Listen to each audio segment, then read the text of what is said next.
Welcome to BS academy. তো এবারে আমরা যেটা নিয়ে এসেছি নিউট্রিশনের 2025-এর নিউট্রিশনের সম্ভাব্য যে ধরনের শর্ট প্রশ্নগুলো আমাদের আসতে পারে সেই ধরনের শর্ট প্রশ্নগুলো নিয়ে আমরা নিয়ে চলে এসেছি। তবে তোমরা একটু মনে রাখবে যে এই ধরনের যে শর্ট প্রশ্নগুলো দিচ্ছি এই শর্ট প্রশ্নগুলো থেকে কিন্তু আমাদের প্রায় 90% কমন হবে, একদম 100, মানে যেটা বলে যাচ্ছি কিন্তু পুরো 90%, তার মানে বেশি হতে পারে কিন্তু কম হবে না। তো এই প্রশ্নগুলো ভালো করে দেখে রাখবে, খুবই গুরুত্বপূর্ণ শর্ট প্রশ্নগুলো দিচ্ছি, এগুলোকে অ্যাভয়েড না করে ভালো করে দেখে রাখবে। হ্যাঁ, আর জিনিসটা ভালো লাগলে অবশ্যই চ্যানেলটাকে সাবস্ক্রাইব করে যাবে। তো সময় নষ্ট না করে আমরা চলে আসি প্রথমে নিউট্রিশনের যে প্রশ্নগুলো আছে এইগুলো, এই কোশ্চেনটা যেটা ইউনিট 1-এর কোশ্চেন, ইউনিট 1-এ যে ধরনের প্রশ্নগুলো খুবই গুরুত্বপূর্ণ এবং এবছর আসছে বলতে পারো নিউট্রিশনে, সেই ধরনের প্রশ্নগুলো নিয়ে চলে আসছি। ফার্স্ট, গ্লুকোজ শোষণের জন্য কোন ধরনের আয়নের প্রয়োজন হয়? Sodium ion. Second question, chylomicron, micelle, micelles, chyme কি? কাইলোমাইক্রন মানে যেটা আমরা আসছি কি, এই যে ফ্যাট জাতীয় খাদ্যগুলো না, ফ্যাট জাতীয় খাদ্য যেটা আমরা, সেগুলো কি হয়, যেটা ট্রাইগ্লিসারাইড বলি আমরা, সেই ট্রাইগ্লিসারাইডটা কি হয় এন্ডোপ্লাজমিক রেটিকুলাম দ্বারা সঙ্গে যুক্ত হয়ে যে গঠন তৈরি করে তাকে বলছি কি ফ্যাট জাতীয় খাদ্য। এন্ডোপ্লাজমিক রেটিকুলাম মানে এসিআর এবং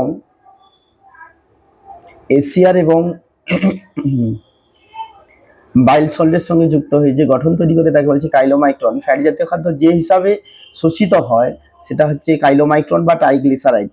নেক্সট কোশ্চেন, মিসেল কি? ক্ষুদ্রান্তের গহ্বরে ক্ষারধর্মী পরিবেশের মধ্যে মনোগ্লিসারাইড, দীর্ঘতর ফ্যাটি অ্যাসিড, পিত্ত লবণ, কোলেস্টেরল এবং স্নেহদ্রব্য, ভিটামিন ডি, ই, সোডিয়াম বাইকার্বনেটের সংমিশ্রণে জলের দ্রাব্য এক ক্ষুদ্র ক্ষুদ্র যে কণিকা সৃষ্টি করে যাকে আমরা বলছি কি, এই স্নেহকণিকাটার নামই হচ্ছে কি যে মিসেল। নেক্সট আমরা চলে আসি কাইল কি? ক্ষুদ্রান্তে সম্পূর্ণ পাচিত সরল ক্ষারীয় খাদ্যবস্তুকে কাইল বলে। কাইম কি? পাকস্থলিতে অর্ধপাচিত খাদ্যকে আমরা কাইম বলি। মাইসেলি কি? ফ্যাট জাতীয় খাদ্য যখন ফসফোলিপিড এবং পিত্ত লবণ দ্বারা আবৃত হয় তখন তাকে আমরা বলি মাইসেলি। নেক্সট কোশ্চেন চলে আসি আমরা, লালারসের জীবাণু ধ্বংসকারী উৎসেচকের নাম কি? লাইসোজাইম। নেক্সট আসছে কি, ডিঅ্যামাইনেশন কাকে বলে? ডিঅ্যামাইনেশন মানে কি, ধরো অ্যামাইনো অ্যাসিড থেকে অ্যামিনো গ্রুপ অপসারিত হওয়ার ঘটনাকে বলছি ডিঅ্যামাইনেশন। এখানে ডিঅ্যামাইনেজ উৎসেচকের সাহায্যে হয়। ডি কার্বক্সিলেশন, ডি মানে বেরিয়ে যাওয়া, তো অ্যামাইনো অ্যাসিড থেকে কার্বক্সিল গ্রুপ বেরিয়ে গেলে তখন তাকে বলছি ডি কার্বক্সিলেশন। ডি মানে বেরিয়ে যাওয়া, কার্বক্সি মানে হচ্ছে কার্বক্সিল গ্রুপ। তো প্রশ্ন, ট্রান্স অ্যামাইনেশন আমরা কাকে বলবো? দেখো, কোনো একটি অ্যামিনো অ্যাসিড থেকে অপর একটি কিটো অ্যাসিডে অ্যামিনো মূলকের স্থানান্তরকে ট্রান্স অ্যামিনেশন বলে। এবারে চলে আসি ট্রান্সমিথাইলেশন কাকে বলে? ট্রান্সমিথাইলেজ উৎসেচকের প্রভাবে কোনো একটি অ্যামিনো অ্যাসিড থেকে মিথাইল গ্রুপ অন্য কোনো পদার্থে স্থানান্তরিত হলে তখন তাকে ট্রান্সমিথাইলেশন বলে। নেক্সট আমরা চলে আসছি নেক্সটে, কোএনজাইম কাকে বলছি? দেখো, কোএনজাইম যেটা বলতে চাইছি আমরা কি, যে এনজাইমের আমাদের জানি দুটো পার্ট থাকে, আমরা জানি প্রোটিন পার্টকে বলছি কি আমরা অ্যাপোএনজাইম, নন প্রোটিন পার্টকে বলছি আমরা কি কোফ্যাক্টর। এবারে এনজাইমের প্রোটিন পার্টের সঙ্গে যুক্ত যে নন প্রোটিন পার্টটা রয়েছে সেটা যদি অর্গ্যানিক হয় বা জৈব পদার্থ হয় তাকে বলি কোএনজাইম, আর যদি অজৈব পদার্থ হয় বা কোনো আয়ন হয় তখন তাকে আমরা বলছি কি প্রস্থেটিক গ্রুপ। এরপর আমরা চলে আসি অ্যাপোএনজাইম, এক্ষুনি বলে দিয়েছি। অ্যান্টি এনজাইম কাকে বলবো? যে সমস্ত এনজাইম উৎসেচকের কাজে বাধা দেয় তাকে বলছি অ্যান্টি এনজাইম। এবারে নেক্সট আমরা চলে আসি কিটোজেনেসিস কি?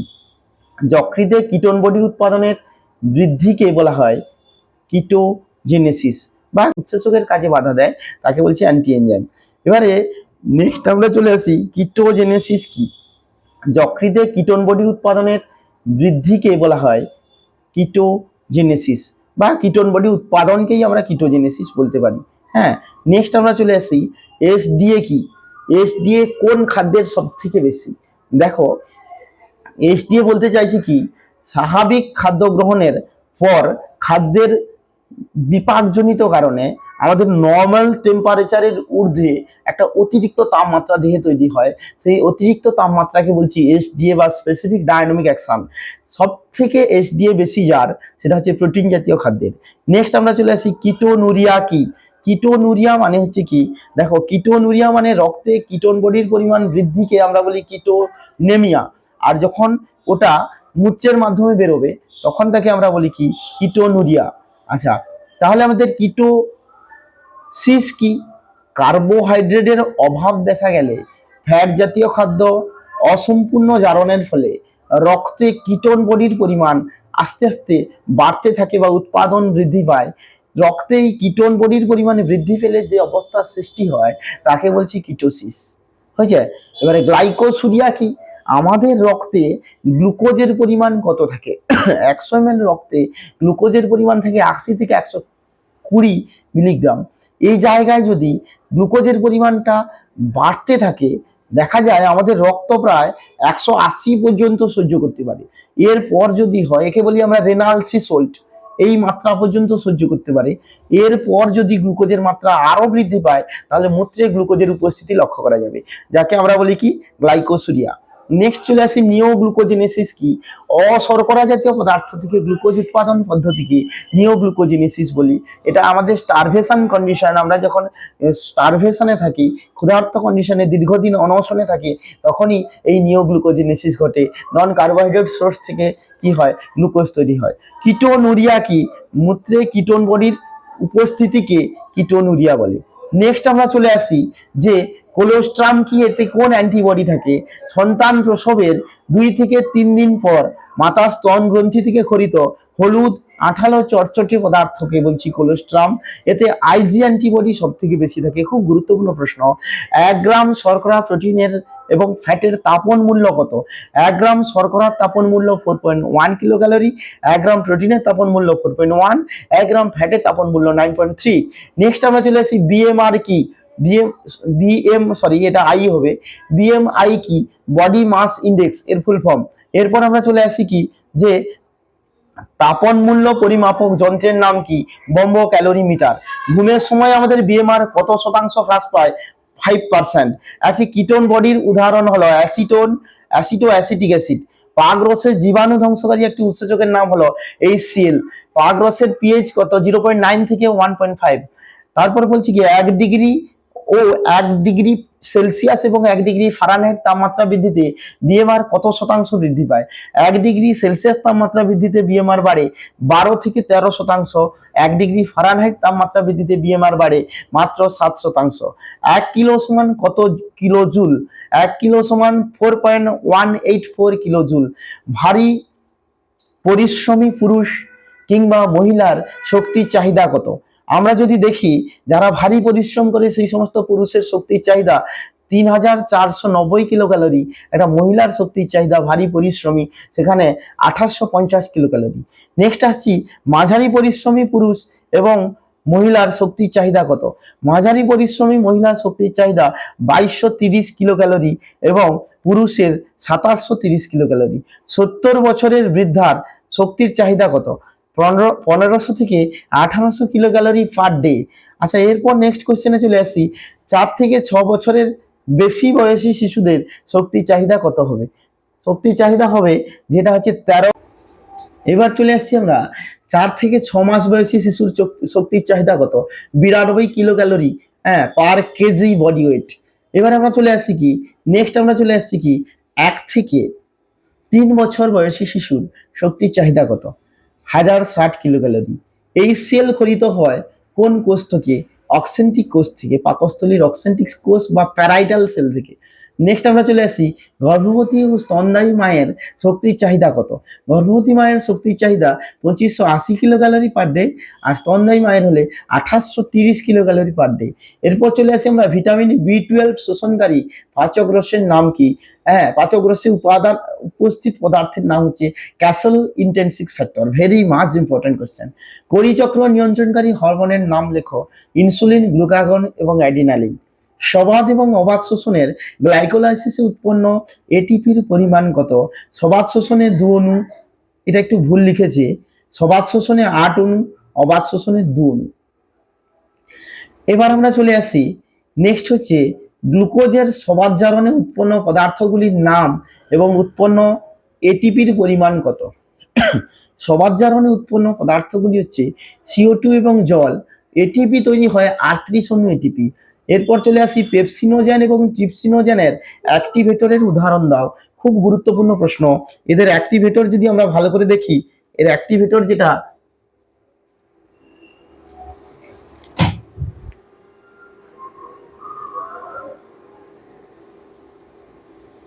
এরপর চলে আসছি আমরা পেপসিনোজেন এবং ট্রিপসিনোজেনের অ্যাক্টিভেটরের উদাহরণ কি। পেপসিনোজেনের অ্যাক্টিভেটর হচ্ছে HCl, ট্রিপসিনোজেনের অ্যাক্টিভেটর এন্টারোকাইনেজ, যেটা খুব গুরুত্বপূর্ণ প্রশ্ন। নেক্সট আমরা চলে আসছি প্রোটিন বিপাকের কোন পদ্ধতিতে ইউরিয়া সংশ্লেষণের পূর্বে সংগঠিত হয়, যেটা হচ্ছে কি ডিঅ্যামাইনেশন। পাগরস এবং লালারসের বাফারের নাম লেখো। পাগরসের বাফারের নাম মিউসিন, লালারসের বাফারের নাম হচ্ছে এওমিউসিন ও ফসফেট। নেক্সট হচ্ছে 100 ml রক্তে গ্লুকোজ এবং কোলেস্টেরলের পরিমাণ লেখো।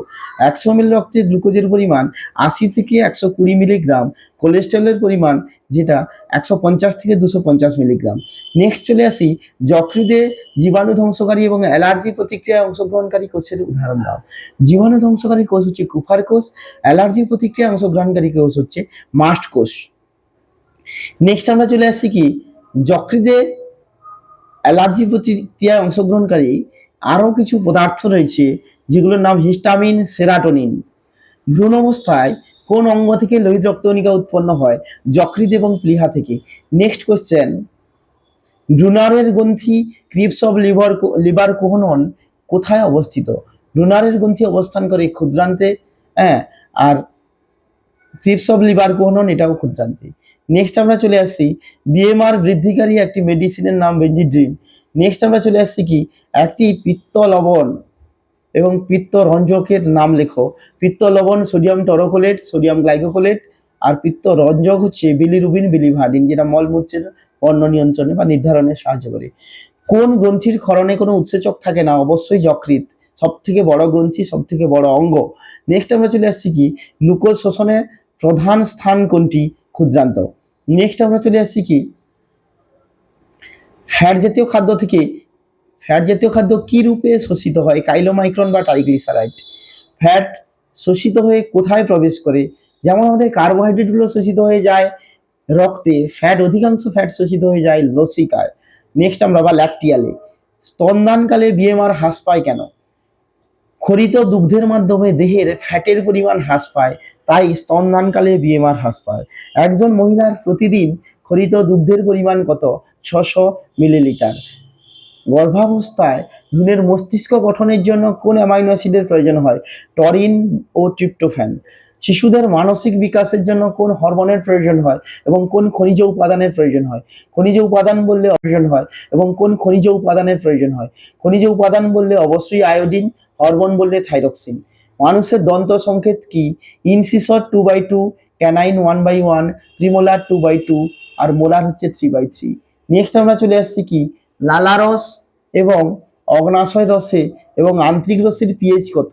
লালারসের পিএইচ হচ্ছে 6.02 থেকে 7.05, অগ্নাশয় রসের পিএইচ 8.0 থেকে 6.0 থেকে 8.3, আন্তরিক রসের পিএইচ 6.3 থেকে 9.0। ক্ষুদ্রান্তের কোন অংশের শোষণ সব থেকে বেশি হয়? খাদ্যবস্তুর, যেটা হচ্ছে জেজুনাম। নেক্সট আমরা চলে আসছি গবলেট কোষের কাজ কি? পাকস্থলীতে উপস্থিত মিউকাস ক্ষরণকারী কোষ এককোষী গ্রন্থিকে বলা হয় গবলেট কোষ। মানুষের সর্বাপেক্ষায় বড় লালা গ্রন্থির নাম প্যারোটিড গ্রন্থি। জাইমোজেন দানা কোথায় অবস্থিত? অগ্নাশয়ে অবস্থিত। অগ্নাশয় উৎসেচক ক্ষরণের জন্য দায়ী।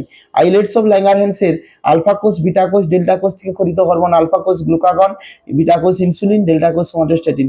শিশুদের দুগ্ধ প্রোটিন পরিপাককারী উৎসেচকের নাম কেসিন।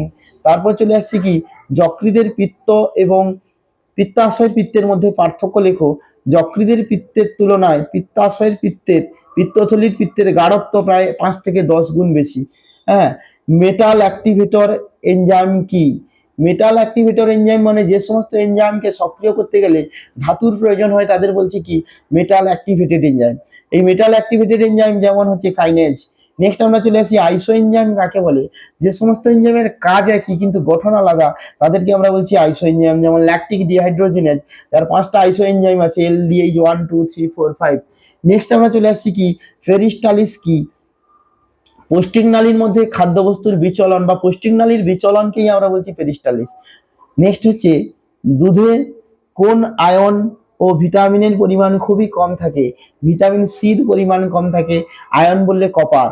সক্রিয় পরিবহন কাকে বলে, আমাদের এটিপির সাহায্যে কোনো পদার্থ কোনো অণু যখন নিম্ন ঘনত্ব থেকে উচ্চ ঘনত্বের দিকে ট্রান্সফার হবে তখন তাকে বলছি আমরা কি সক্রিয় পরিবহন, যেহেতু এটিপি লাগছে। নিষ্ক্রিয় পরিবহন কাকে বলবো, এটিপির সাহায্য ছাড়াই কোনো পদার্থের সঞ্চারণশীল অণুগুলো যখন উচ্চ ঘনত্ব থেকে নিম্ন ঘনত্বের দিকে ছড়িয়ে পড়বে তখন তাকে বলছি নিষ্ক্রিয় পরিবহন। ইউনিপোড, সিম্পোড, অ্যান্টিপোড কি, ইউনিপোড বলছি বাহকের মধ্য দিয়ে একটি নির্দিষ্ট প্রকার আয়ন একটি নির্দিষ্ট দিকে চলাচল করবে তার ঘনত্বের পার্থক্য অনুসারে, তখন তাকে বলছি ইউনিপোড। সিম্পোড কাকে বলছি, বাহকের মধ্য দিয়ে দুটি ভিন্ন প্রকার আয়ন যখন একই দিকে ট্রান্সফার হবে according to their concentration gradient বা তাদের ঘনত্বের পার্থক্য অনুসারে, তখন তাকে বলছি সিম্পোড। সিম মানে সেম দিকে যাবে। অ্যান্টিপোড, অ্যান্টি মানে বিপরীত, বাহকের মধ্য দিয়ে দুটি ভিন্ন প্রকার আয়ন যখন ঘনত্বের পার্থক্য অনুসারে বিপরীত দিকে যাতায়াত করবে তখন তাকে বলছি কি অ্যান্টিপোড। লাইস, এরপর চলে আসি লাইপোলাইটিক প্রকল্পের প্রবক্তাকে, ফ্রেজার, ভার্জার এবং ম্যাকডুগাল। নেক্সট চলে আসি রেট লিমিটিং উৎসেচক কি, কোন রাসায়নিক বিক্রিয়ার গতি নিয়ন্ত্রণকারী উৎসেচককে রেট লিমিটিং উৎসেচক বলে, যেমন পাইরুভেট কাইনেজ। এরপর আমরা চলে আসি ইটিএস কে প্রান্তীয় শোষণ বলে কেন, ইটিএস কে প্রান্তীয় শোষণ বলার কারণ আমাদের ইলেকট্রন ট্রান্সপোর্ট চেনের একদম শেষ পর্যায়ে অক্সিজেন গৃহীত হয়, এই জন্য ইটিএস কে প্রান্তীয় শোষণ বলি। প্রান্তীয় মানে যেহেতু শেষ পর্যায়ে অক্সিজেন গৃহীত হচ্ছে এই জন্য এদেরকে বলা হয় টার্মিনাল রেসপিরেশন।